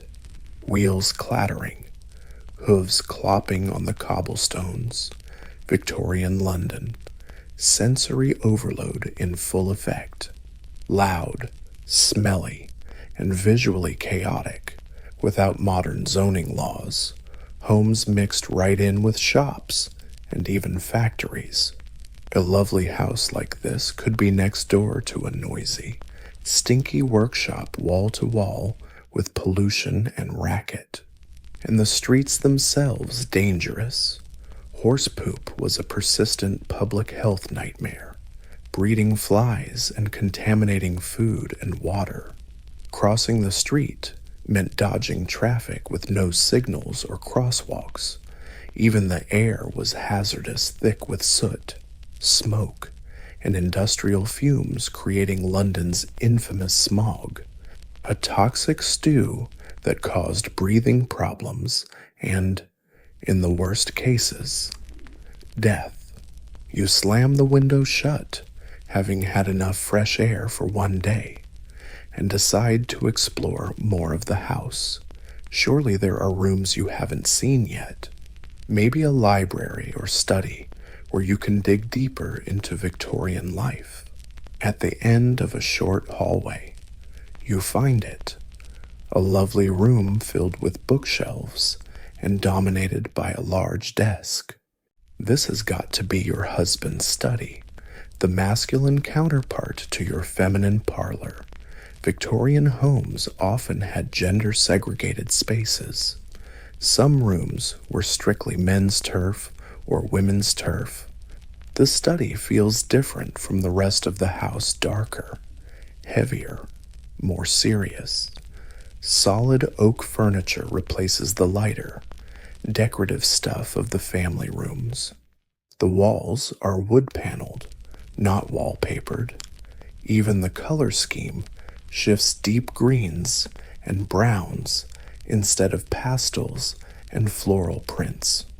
You flip through the bookshelves, noting titles on law, history, natural philosophy, and classical literature. Your Victorian hubby seems like a well-read intellectual. No novels or poetry here. Lighter literature was considered more appropriate for the womenfolk. On the desk, papers are neatly arranged next to an inkwell and blotting paper. You sneak a peek and realize Mr. Wallace, your husband, is a lawyer with an office at the courthouse. Legal documents, correspondence from colleagues, and notes on cases give you a glimpse into his professional life. A silver-framed photo draws your eye, a formal family portrait. You spot yourself in Victorian attire, sitting next to the bearded man you met last night. Behind you are two young men, late teens or early 20s, and Charlotte seated on a small chair at your feet. Your Victorian family posed stiffly, the typical early photography style. Photography was still pretty new back then, and sitting for a portrait was serious business. Long exposure times meant subjects had to stay perfectly still, explaining the gloomy expressions we see in Victorian photos. Not that they never smiled, just that it was way too hard. You carefully reset the photo and keep exploring the study. A globe stands in the corner. The British Empire is marked in pink across vast swaths of the world map. A display cabinet holds geological specimens, crystals, fossils, and strange stones. Victorians loved collecting and classifying the natural world, part of their broader obsession with order and scientific knowledge. Silver frame catches your eye, a formal family portrait, and there you are, decked out in Victorian finery. Sitting next to the bearded guy you met last night, behind you, two young guys, maybe late teens or early 20s, and Charlotte perched on a little chair at your feet. Your Victorian family photo is all stiff, formal, early photography vibes. Back then, photography was still pretty new, and sitting for a portrait was serious business. Long exposures meant you had to freeze like a statue, explaining those gloomy faces in Victorian photos. It's not that they never smiled, just that it was ridiculously hard to hold a grin that long. You carefully put the photo back and dive deeper into your research. A globe stands in the corner. The British Empire is marked in pink, sprawling over huge chunks of the world map. The display cabinet holds geological specimens, crystals, fossils, and odd rocks. Victorians had a mad passion for collecting and classifying. The natural world part of their bigger obsession with order and scientific understanding. But even here, in this supposedly safe academic bubble, dangers lurk. Stuffed birds on the mantelpiece might be preserved with arsenic. Pretty mineral samples could be packed with toxic cinnabar, mercury sulfide, or real arsenic sulfide. Even books were risky. Some Victorian book covers used arsenic to get that bright green color, and the paper itself could be poisonous. You start to feel like nowhere in this Victorian house is truly safe. All these beautiful things, all these comforts, might just be quietly plotting your demise. Every luxury could be hiding a killer. Charming realization, about the price of progress. Innovations often show up before anyone fully gets how dangerous they are. A soft knock interrupts your train of thought. It's the maid again. "Lunch is served, madam," she announces, and Charlotte's back from her walk. You thank her and head to the breakfast room where the snack is waiting. Charlotte sits down, takes off her outdoor coat, looking rosy and refreshed after the park. "Did you enjoy your walk?" you ask, sitting beside her. "Yes, ma'am," she replies politely. "We watched the band play in the park, and the nanny bought me hot chestnut." Hot chestnut vendors were a classic Victorian winter sight, warming hands and bellies on chilly days. A small pleasure, even for the less wealthy. A brief escape from the harsh reality of Victorian city life. Lunch is a simple affair by Victorian standards: cold meat, bread, cheese, and fruit. Charlotte eats delicately, clearly trained in proper table manners. Middle and upper class Victorian kids were expected to act like tiny adults, especially at mealtime. Watching Charlotte closely as she eats, you notice she seems healthy and well cared for, though a bit quiet by modern standards. Victorian child rearing, stressed obedience, restraint, and proper behavior over showing emotion or personality. You ask what she learned this morning, curious about Victorian girls' education, Bible, and French. "Ma'am," she answers, "and I practiced notes on the pianoforte." Typical education for a girl her age, focused on moral lessons, basics, and skills to make her an attractive marriage prospect. The goal wasn't to develop intellect or independence, but to turn her into a proper Victorian lady who'd make a worthy wife and mother. After lunch, you spend a quiet hour with Charlotte in the parlor. She shows you her embroidery, a sampler with the alphabet and a moral verse. Her tiny fingers knit skillfully, though you notice she squints a bit at the fine stitches. Victorian kids often had eyesight problems from close handiwork. In dim light, glasses existed but weren't always provided fast enough, and stigma about wearing them sometimes stopped their use, especially for girls whose looks were considered crucial to their future prospects. When the nanny returns to take Charlotte to afternoon school, you feel surprised that you don't want her to leave, even though she's not your kid. You feel protective, aware of how many threats this pretty, dangerous Victorian world throws at her. The afternoon stretches ahead with no obligations until tea time. You decide to write a letter, a classic Victorian pastime that ate up free time for women of your class. At a small writing desk in the corner of the parlor, you find stationery like pens and ink. Writing with a dip pen demands focus and care. The nib must dip just enough ink at the right angle and be re-dipped often.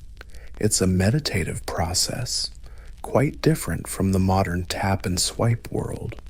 You write to an imaginary friend, using the chance to jot down your observations about Victorian life and its hidden dangers. Writing helps you sort your thoughts, creating a record, angles, and need frequent redipping. It's a meditative process, very different from the tap-tap swipe of the modern world. You write a letter to an imaginary friend, using it as a chance to jot down your observations about Victorian life and its lurking dangers. Writing helps you sort your thoughts, creating a record of your strange experience in this other time. As the pen moves across the paper, you notice a growing sense of unreality. The Victorian world around you feels both solid and dreamlike. The weight of the corset, the scratch of the pen, the ticking of the clock on the mantelpiece all seem both real and distant at the same time. You finish the letter and set it aside to dry. The winter afternoon has slowly shifts into dusk. Tea time's coming up, then dinner, then another night in this strangely charming yet creepy Victorian house. But as you stand up from the writing desk, dizziness hits. You steady yourself on the furniture, blinking as the room seems to shimmer around you. Is it coal gas from the lamp, lead from the water pipes, arsenic from the wallpaper, or something else entirely? The parlor blurs and shifts. You close your eyes to avoid getting disoriented, and when you open them again, you're not standing anymore. You're lying in the dark, but not on a creaky horsehair mattress in a Victorian bedroom. This bed feels different, softer, cozier. Memories flood in. Your own bed, your own room, the 21st century. The Victorian experience was just a vivid dream, a time travel trip that only existed in your head. You lie still, trying to adjust to this new reality. Around you, familiar shapes of a modern bedroom emerge in the dim light. No gas lamps, no arsenic-laced wallpaper, no treacherous stairs waiting to trip you in the dark. Instead, your house has smoke detectors, carbon monoxide alarms, circuit breakers, child-proof locks, lead-free paint, and a bunch of other safety features you usually take for granted. These innovations evolved over decades, mostly reacting to the disasters caused by the very dangers you just dreamed about in your Victorian nightmare. You reach out and switch on the bedside lamp. Electric light clean, safe, and just a push of a button away. No need for servants to light it. No fire risk, no gas leaks, no toxic chemicals involved. The contrast between modern safety and Victorian peril is mind-blowing. We've come a long way protecting ourselves from the killers lurking in every old house. But that dream gave you a fresh perspective on Victorians. They weren't idiots or daredevils on purpose. They just didn't know what we know now. They embraced new technologies and products that improved life without realizing the risks those innovations sometimes carried. And they had an incredible knack for bouncing back, adapting to a world full of dangers we modern folks wouldn't last a day in. Their daily lives demanded vigilance, hard work, and risk acceptance that we rarely face today. You lean back against your pillow, feeling grateful for the safety of your modern home. The bed cradles you comfortably, no lumps or poking springs. Your room stays warm without a fire that might go out at night. Your water is clean, your food is safe, your medicine is tested and regulated. These comforts and protections didn't just appear by magic. They're the result of scientific progress, public health campaigns, consumer laws, and countless little improvements over many decades since Victorian times. Progress often came at the cost of sickness, injury, and death, eventually exposing hidden killers and leading to safer alternatives. Your eyelids grow heavy as you reflect on this evolution of safety. The comforting weight of your blanket gently presses you into the mattress. Your modern bedroom, packed with tech comforts, wraps around you like a protective cocoon. You yawn, sleepiness creeping back, but this time, no worries about dangers lurking in the dark. No fear of gas leaks, arsenic dust, or structural hazards. Just the peaceful certainty of modern safety standards and building codes. Your breath slows, deepens, and evens out. Your muscles relax bit by bit, releasing the day's tension. First, your feet and legs grow heavy, then your hips and torso sink deeper into the got you reflecting on this evolution of safety. The cozy weight of a blanket gently presses you into the mattress. Your modern bedroom, packed with tech comforts, wraps around you like a protective cocoon. You yawn, sleepiness creeping back in, but this time, no worries about dangers lurking in the shadows. No more fears of gas leaks, arsenic dust, or structural hazards. Just the peaceful certainty of modern safety standards and building codes. Your breath slows, deepens, evens out. Your muscles start to relax, shedding the day's tension bit by bit. First, your feet and legs get heavy. Then your hips and torso sink deeper into the mattress. Your shoulders drop, your neck loosens, and your head nestles on the pillow. The gentle hum of your home's heating system creates a soft white noise behind you, a far cry from the creaks and odd ticking sounds of a Victorian house at night. Your breath sinks with this gentle rhythm, slow and steady. Your mind drifts away. No more thoughts of lurking murderers or Victorian-era threats. Instead, peaceful images float by. In your mind, Charlotte's smile, the cozy warmth of the living room fire, the beauty of intricately decorated Victorian furniture, all without the deadly parts. Your eyelids twitch and then close, tight, way too heavy to lift. Sleep calls, pulling you deep down, but unlike Victorian nightmares, here there's no anxiety. No need to be on high alert for invisible threats. You can totally let go and rest, shielded by the invisible armor of modern safety standards. As you sink deeper into sleep, you start to appreciate the stunning craftsmanship of the Victorian era, along with the safety upgrades that came later.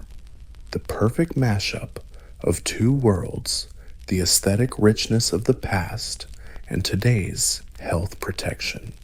Your breath slows and deepens. Your body feels ridiculously heavy, sinking into the mattress like it's one with it. All leftover tension melts away, leaving only peaceful relaxation. Your mind quiets down, thoughts fade and drift away. The line between awake and asleep blurs and softens. You hover in that glorious in-between, where reality mellows and dreams start to form.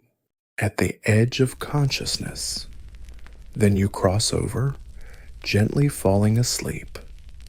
No dangers, tag along, just peace, knowing when you wake, you'll be safe in your modern home, protected from lurking murderers, even in the fanciest Victorian houses. Deeper sleep pulls you away from awareness. Your breath is slow and steady, your body fully at rest. Maybe you'll dream of Charlotte in a world without arsenic wallpaper and lead paint, or Victorian beauty without deadly ingredients.